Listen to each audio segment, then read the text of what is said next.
यहाँ पे, मगर यहाँ हमारे गांव में कोई मंदिर नहीं है। और अगर मान लीजिए कोई आपके गांव में कोई मंदिर बनाए तो फिर हमारे मिसाल हमारे यहाँ आंगन में ज़मीन में वो ठीक नहीं है, हम उसको जलाएंगे और क्या करेंगे? मंदिर को जलाएंगे आप? और क्या करेंगे? जो हम एक बात सुनो मैम, हम तो मुसलमान हैं, जो हमारे आंगन में या मिसाल बनाएंगे मंदिर, हमारे लिए ठीक है या खराब है? ये कौन सिखाया आपको ये सब? मैं नहीं अल्लाह की कसम मैं बोलता हूँ अपने ज़बान से, और मुझे किसी ने नहीं सिखाया। नमस्कार। तो आप लोगों ने वीडियो देखा होगा कि किस प्रकार से एक कश्मीरी जिहादी जो इस बात को बोल रहा है कि अगर हमारे यहाँ पर एक भी हिंदू मंदिर बनेगा तो इसको हम जला देंगे, ये हम बर्दाश्त नहीं कर सकते, हमारे इस्लाम के हिसाब से ब्ला ब्ला ब्ला है।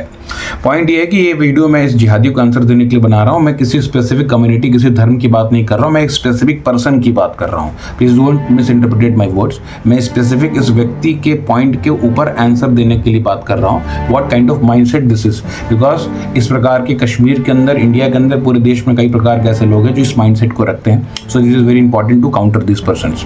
First of all let us try to understand. जैसे ये व्यक्ति, जो जिहादी व्यक्ति, ये अनपढ़ गवार सुअर का बच्चा, ये कह रहा था कि भाई अगर आप कश्मीर के अंदर एक भी मंदिर बनाओगे तो उस मंदिर को हम लोग आग लगा देंगे, ये हमारे इस्लाम के हिसाब से गुनाह है। इस जिहादी को मैं बोलना चाहूँगा कि भाई भारत में जो है दुनिया के सबसे ज़्यादा मस्जिद जो है कहीं अगर एग्जिस्ट करती है तो भारत में एग्जिस्ट करती है। अकॉर्डिंग टू द डाटा करीब 6 लाख से ज़्यादा मस्जिद हैं भारत के अंदर। इस्लाम के हर फिरके, चाहे शिया हो, चाहे सुन्नी हो, चाहे देवबंदी हो, चाहे बरेलवी हो, चाहे पशमंदा हो, ये सब भारत में एग्जिस्ट करते हैं और पीसफुली साथ रहते हैं। बाकी दुनिया के किसी भी देश में देख लीजिए, ईरान इराक में नहीं पड़ती है, सऊदी और ईरान में नहीं पड़ती है, पाकिस्तान अफगानिस्तान में नहीं पड़ती है, सब एक दूसरे को फतवा दे रहे हैं, एक दूसरे को गोली मार रहे हैं, बट पीसफुली यहाँ पर रहते हैं, क्योंकि यहाँ पर आज भी मेजॉरिटी में हिंदू कम्युनिटी, इसलिए तुम लोग एक जाहिलों के तरीके से एक दूसरे से लड़ नहीं रहे हो। तो और इतनी ज़्यादा मस्जिदें भारत में रह सकती हैं, दुनिया के सबसे ज़्यादा मस्जिद, इलीगल मज़ार, ना जाने क्या क्या बना हुआ, वक्फ बोर्ड बना हुआ है, कितनी सारी फैसिलिटीज़ मिल रही हैं, हर सब्सिडी मिल रहा है, बट तुम कश्मीर के अंदर एक मंदिर को टॉलरेट नहीं कर सकते हो। और ये व्यक्ति, इसकी बातों को लाइटली मत लीजिए। ये कोई कह सकते हैं तो इनोसेंट था, भटका हुआ नौजवान था, भटका हुआ नौजवान नहीं है सर। 1990 से लेकर अगर आप जम्मू कश्मीर के डाटा को देखें तो करीब 2008 से ज़्यादा हिंदू मंदिरों को नष्ट किया गया। गवर्नमेंट का डाटा मैं आपको बता रहा हूँ, जम्मू कश्मीर गवर्नमेंट का ऑफिशियल डाटा है कि 208 मंदिर तो 1990 से टूटे हैं। किसने तोड़ा, क्यों तोड़ा? वो कश्मीर जो एक समय शैविज्म का गढ़ था, नीलमत पुराण के अंदर भगवान कृष्णा का डिस्क्रिप्शन है कि भगवान कृष्ण जो है एक समय जो कश्मीर वैली को विजिट करते हैं, वहाँ भगवान विष्णु के कई सारे प्राचीन मंदिर थे, और वहाँ 208 मंदिर को तोड़कर उनको पब्लिक टॉयलेट बनाकर लोग वहाँ पेशाब कर रहे हैं, टट्टी कर रहे हैं टीटीज के ऊपर। What kind of mentality this is? तो इस व्यक्ति की बातों को ऐसा मत लीजिए कि हाँ ये तो भटका हुआ नौजवान ऐसे बोलिए। हो रहा है और हो चुका है।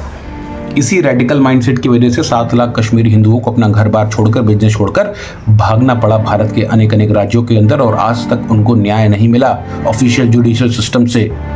वो तो कश्मीर फाइल बनी तो लोगों को समझ में आया। कई लोग ऐसे भी थे भारत के अंदर, सेकुलर और लिबरल और अपने आप को प्रोग्रेसिव कहने वाले गधे लोग, कि वो कह रहे थे कि नहीं ये तो कश्मीर फाइल प्रोपेगेंडा है, बीजेपी का प्रोपेगेंडा है। अब इस रेडिकल जिहादी की बात को सुनकर आपको क्या लगता है? प्रोपेगेंडा है ये तो वहाँ का आम आदमी ऐसा सोच रहा है। Now coming to the point number 2 कि कई सारे ऐसे upper middle class Kashmiri family हैं, रिच कश्मीरी हैं, जो कि कश्मीर के अंदर रहते हैं और भारत में आते हैं पढ़ने के लिए। ऑल्दो कश्मीर भी भारत का ही पार्ट है, फिर भी वो मेन लैंड जो जैसा वो बात करते हैं कि मेन लैंड इंडिया में वो आते हैं हायर एजुकेशन को लेने के लिए, IIT की पढ़ाई करने के लिए, डॉक्टर इंजीनियरिंग की पढ़ाई करने के लिए, क्योंकि उनको भारत की सरकार उनको कश्मीरी कोटा देती है। आप कश्मीर से हैं तो आपको कोटा मिलेगा, जिसका फ़ायदा उठाकर आप यहाँ बड़े कॉलेजेस के अंदर सीट मिलती है, आप अच्छा एजुकेशन लेते हो, अच्छी नौकरी लेते हो, और आपकी माइंडसेट देखिए क्या है कि आप यहाँ से भारत से फ़ायदा लेते हो मेन लैंड भारत के हिसाब से, और आप वहाँ जाकर कहते हैं कि हम यहाँ एक मंदिर बनने नहीं देंगे। What kind of this rubbish mentality की फ़ायदा लेने के लिए आप यहाँ आ जाओगे झोली फैलाकर, और फ़ायदा लेके, एजुकेशन लेके, पैसा लेके, जॉब लेके आप बोलोगे कि एक मंदिर हम रहने नहीं देंगे, एक कश्मीरी पंडित को हम वहाँ रहने नहीं देंगे। मैंने आज तक नहीं देखा कि किसी कश्मीरी प्रोग्रेसिव या एजुकेटेड मुस्लिम क्लास ने ऐसा बोला हो कि भाई कश्मीरी पंडितों को वापस भेज देना चाहिए।